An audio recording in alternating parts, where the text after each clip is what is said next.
The third level of stuff that lays over top of the biological things. Well, Aš galėjau turėti 12 vaikų, bet aš būčiau gyvenęs daug vargingiau juos augindamas.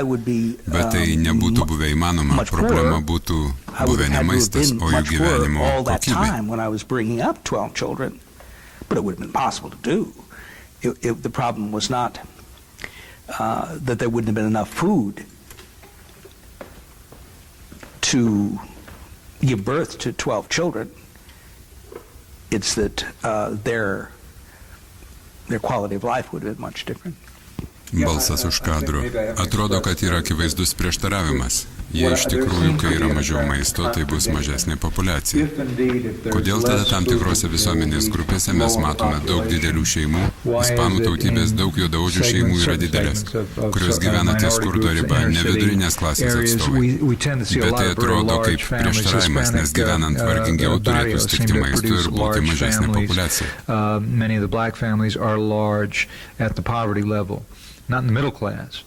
But this would seem to be a contradiction because by being more in poverty there should be less food, therefore less population. Jie išnaudoja mažiau savo resursų dalykams, kuriems mes sunaudojame daugiau, tokiems kaip CD grotuvai, nauji elektronikos prietaisai ir automobiliai. Jie sunaudoja visus savo resursus tam, kad išgyventų maistą. Kai trečias lygis pradės vis labiau įsigalėti, jie pradės vaikytis tų kitų poreikių maisto kainų.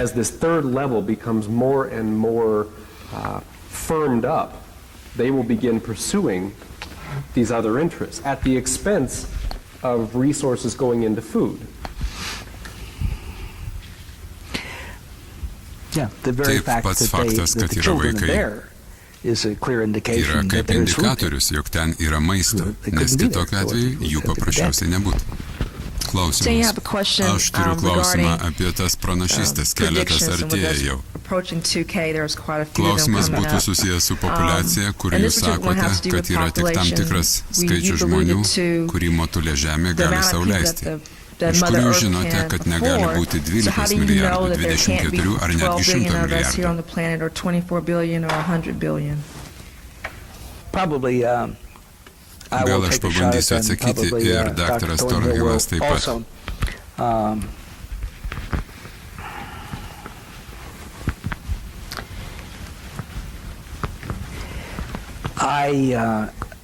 Aš tai žinau tik tai intuityviai, pragyvenęs pakankamai ilgai ir matęs stulbinamą gyvenimo tarp mūsų pablogėjimą.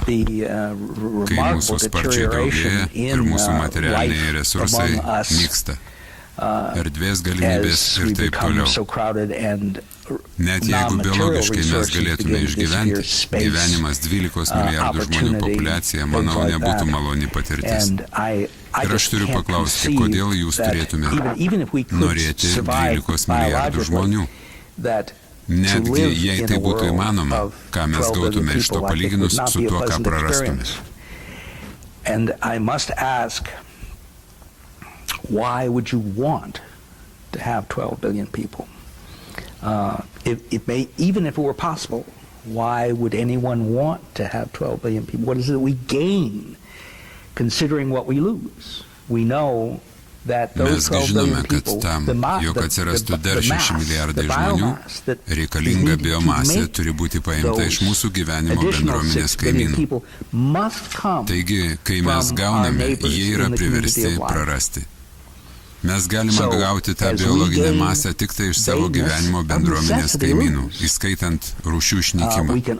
Kai mes naikiname jų gyvenamus plotus tam, kad padidintume savo išteklius.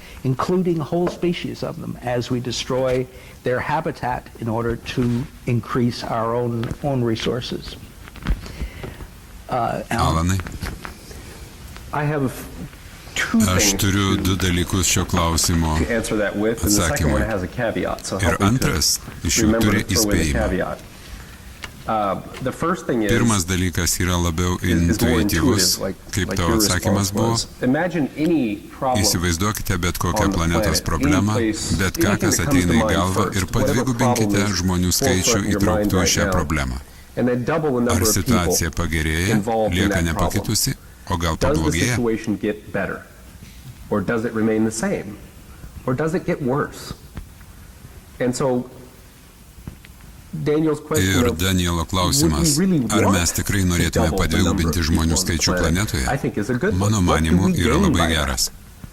Ką mes iš to gauname, palyginus su tuo, ką prarandame, kas yra mano antra mintis.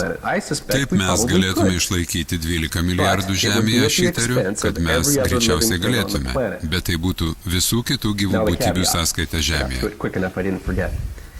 The caveat is, yes, we could probably survive with 12 billion people. We might be able to support more than 12 billion people if we could be assured. Įspėjimas yra toks. Taip, mes galėtume išgyventi su 12 milijardų.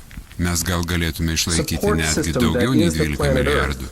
Jei mes būtume tikri, jog atraminė sistema, kuri yra Žemė, nesugrius, kai mes lėtai trauksime plytas iš pastato.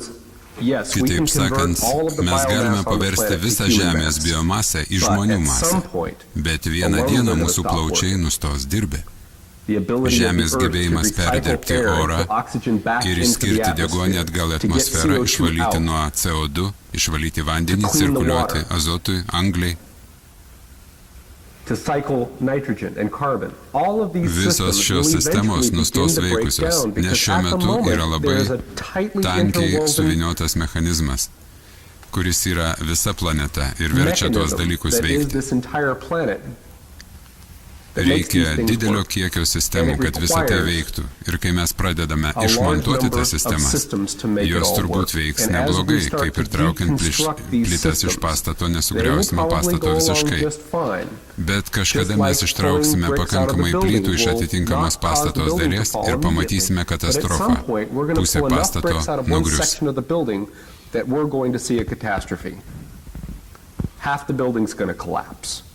Or we're going to pull out some really key issues and the building's going to topple.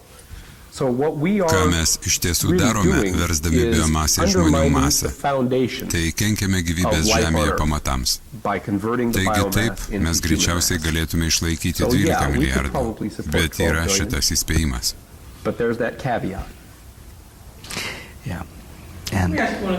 Klausimas.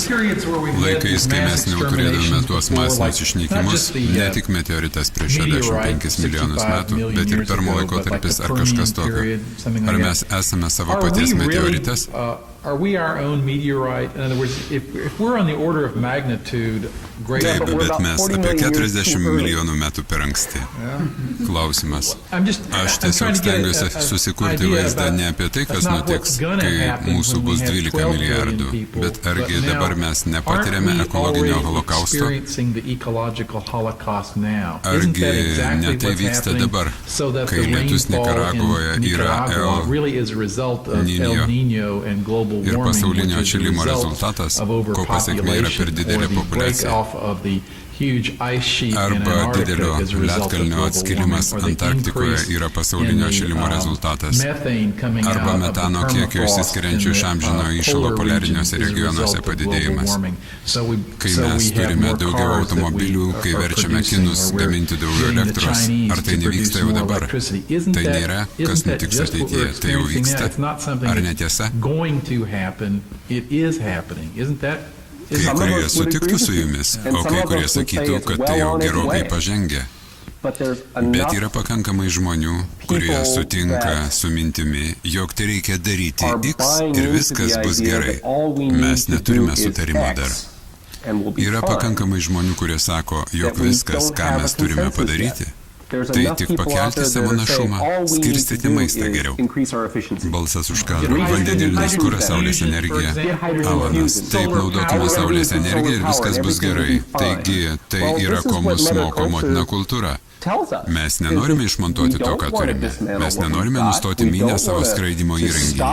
Mums tai reikia tai daryti greičiau, geriau, imti mažiau pertraukėlių, nustoti atostogauti. Turiu omeny, jei norite geresnio gyvenimo šiandieną, jūs geriau neatostogaukite.